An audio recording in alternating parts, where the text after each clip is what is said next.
167과 생명은 하나뿐이며 나는 그것을 하나님과 공유한다. 생명에는 여러 종류가 있지 않다. 생명은 진리와 같기 때문이다. 생명에는 등급도 없다. 생명은 하나님이 창조하신 모든 것이 공유하는 유일한 상태다. 하나님의 모든 생각들과 마찬가지로 생명에도 반대되는 것이 없다. 죽음은 없다. 하나님이 창조하신 것은 하나님의 생명을 공유하기 때문이다. 죽음은 없다. 하나님께 반대되는 것은 존재하지 않기 때문이다. 죽음은 없다. 아버지와 아들은 하나이기 때문이다. 이 세상에는 생명과 반대되는 상태가 있어 보인다.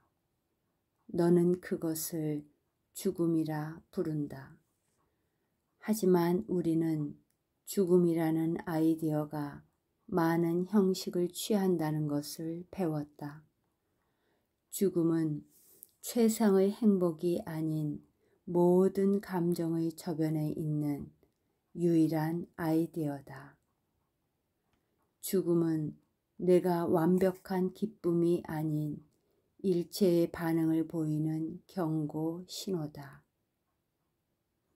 모든 슬픔과 상실과 불안, 고난과 고통, 심지어 지루해서 살짝 내쉬는 한숨과 약간의 불편함, 단순한 찡그림조차도 죽음을 인정하며 따라서 내가 살아있음을 부정한다. 너는 죽음이 몸의 것이라고 생각한다. 하지만 죽음은 하나의 아이디어일 뿐 육체로 보이는 것과는 관련이 없다. 생각은 마음 안에 있다. 따라서 생각은 마음이 지시하는 대로 적용될 수 있다. 그러나 변화가 일어나기 위해서는 생각이 그 근원에서 바뀌어야 한다. 아이디어는 자신의 근원을 떠나지 않는다. 이 수업에서 이 아이디어, 이 개념을 강조한 이유는 너 자신에 대한 마음을 바꾸게 하려는 우리의 시도에서 이 개념이 중요한 역할을 하기 때문이다. 이 개념이 바로 내가 치유할 수 있는 이유다. 이 개념이 바로 치유의 원인이다. 오늘의 이 개념이 바로 내가 죽을 수 없는 까닭이다. 이 개념의 진리가 너를 하나님과 하나로 확립했다. 죽음이란 내가 너의 창조주와 분리되어 있다는 생각이다. 죽음이란 내가 통제할 수 없고 만들지도 않았으며 결코 바꿀 수도 없는 원인 때문에 상황이 바뀌고 감정이 오락가락한다는 믿음이다.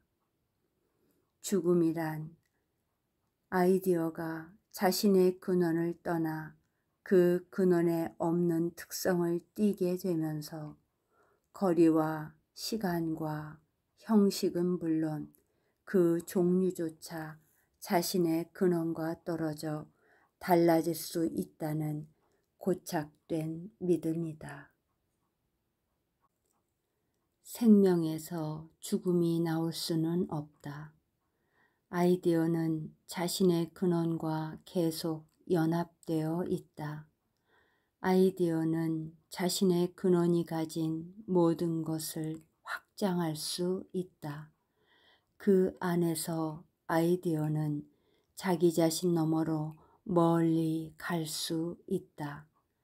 하지만 아이디어는 결코 자신에게 주어지지 않은 것을 탄생시킬 수는 없다. 아이디어는 자신이 만들어진 바로 그대로 만들 것이다. 아이디어는 자신이 태어난 바로 그대로 탄생시킬 것이다. 그리고는 자신이 온 바로 그곳으로 돌아갈 것이다. 마음은 스스로 자고 있다고 생각할 수 있지만 그것이 전부다. 마음은 자신의 깨어있는 상태를 바꿀 수 없다. 마음은 몸을 만들 수도 없고 몸 안에 머물러 살 수도 없다. 마음에게 이질적인 것은 존재하지 않는다. 그것은 근원이 없기 때문이다. 마음은 존재하는 모든 것을 창조하며 자신에게 없는 속성을 그것들에 부여할 수도 없고 자신의 영원하고 깨어있는 상태를 바꿀 수도 없기 때문이다. 마음은 육체적인 것을 만들 수 없다. 죽는 듯이 보이는 것은 단지 잠든 마음의 표시일 뿐이다. 생명의 반대는 오로지 다른 형식의 생명일 수만 있다. 따라서 그것은 정말로 반대가 아니기에 자신을 창조한 것과 조화를 이룰 수 있다. 그것의 형식은 바뀔 수 있으며 자신이 아닌 것으로 존재하는 듯이 보일 수도 있다. 하지만 마음은 깨어있든 잠들어 있든 단지 마음이다. 마음은 창조된 어떤 것 안에서도 자신의 반대가 아니며 자신이 자고 있다고 믿을 때 만드는 듯한 것 안에서도 자신의 반대가 아니다. 하나님은 오로지 깨어있는 마음만 창조하신다. 하나님은 주무시지 않는다. 그리고 하나님의 피조물들은 하나님이 주지 않으신 것을 공유할 수 없으며 하나님이 그들과 공유하지 않으시는 상태를 만들 수도 없다. 죽음의 생각은 생명의 생각들과 반대가 아니다. 하나님의 생각들은 어떤 반대되는 것에 의해서도 영원토록 반대되지 않기에 영원토록 변함없이 확장하는 권능을 가졌으면서도 여전히 자신 안에 영원토록 변함없이 남아 있다. 왜냐하면 그들은 모든 곳에 존재하기 때문이다.